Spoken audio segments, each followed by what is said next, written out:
say this lightly, but ooh la la, what a couple of days. From the roads to schools to work to, well, homes, it has been a really, really challenging time, and I truly hope you are well, your family is safe, your home is secure, your car is okay. And when it comes to the kids, that your sanity is in check, because distance learning is back. I personally got a bit of PTSD when I saw the Seesaw app popping up yesterday. And we're talking to the educators this half hour to get a bit of a read on what's going on about maybe going back, but also what happens behind the scenes. One of my favourites, Mr. Darren Gale, is with us today, the principal at Horizon International School. How are you, Mr. Gale?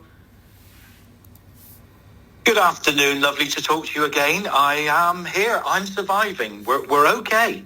Well, I really appreciate your time. Now, I actually got sent your email by a friend yesterday, which was a screenshot of what you sent out to the school community. And I didn't realise it was from you until I scrolled down and I was reading it going, gosh, that is an absolute masterclass in communication and compassion. And that's why I wanted to get you on today, because I wondered if you wouldn't mind perhaps summarising the message you were giving to your school community, Mr. Gale. Oh, thank you very much. I mean, it's not just a decision that I make, it's a collective. You know, we have wonderful teams that we work with, and we all work well and closely together. And it's going back to the school ethos and what we stand for. And common sense has to prevail. Schools are so much more than just educational institutions banging out GCSEs and A-levels. The community looks to us for guidance and support and direction, and also to steady the ship. And it's about keeping the main thing, that when we saw the enormity of what was unfolding in front of us, you have to be practical and press pause on learning. And there's some bigger things that needed to be addressed and focused on as the storm passed through. And I also believe passionately as well is when we're presented with these crises, look at COVID, the pandemic, you know, we've had to shut our schools before. The way we respond is the way we role model to our children about how they should cope and go about things that will happen to them in the future. Absolutely. And right. so it was about saying, you know, we're in this together. Reach out if you need to. Learning is important, but actually, you know, our homes and our safety comes above everything. Well said indeed. We saw a huge amount of agility coming out of the education space during the pandemic. You know, good grief, teachers teaching kids in the classroom, teaching kids online, and then suddenly it's like, bam, we're back into that headspace. How does a school respond to a directive that there's going to be remote learning? Obviously, in this case, it was for safety reasons. What happens behind the scenes? Can you lift the lid a little bit?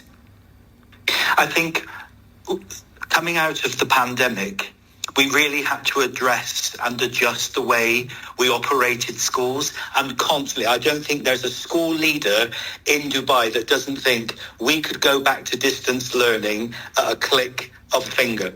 And so many of the systems and processes that came out of the pandemic, schools have kept going. So you're always ready to do what we could call the martini of learning, anytime, any place, anywhere. And school leaders and schools are making innumerable decisions on a day-to-day basis of a range of different things. So, you know, when it comes to distance learning, you just go into automatic pilot mode. Let's do this, let's do this, let's do this, let's do this. And it's right, amazing. all the ducks are in the row. Yeah. It's and all the ducks are in the row. And you then think, right, now let's check in with the people and make sure everybody's safe and reassured and valued. Just quickly, Mr. Gale, what about logistics? You know, clean up at the school. I've just been sent videos of a friend's school, which is a pond right now. What's happening at Horizon International and the clean-up efforts there? Honestly, I mean, the unsung heroes of school.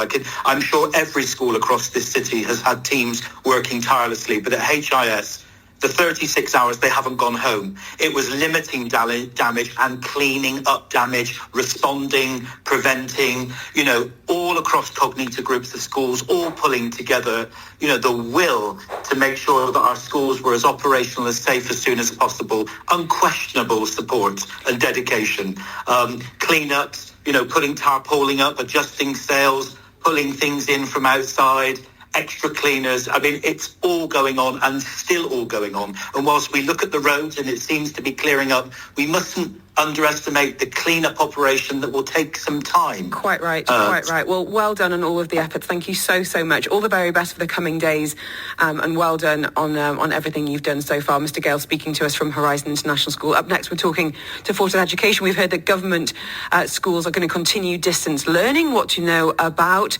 well, everybody else?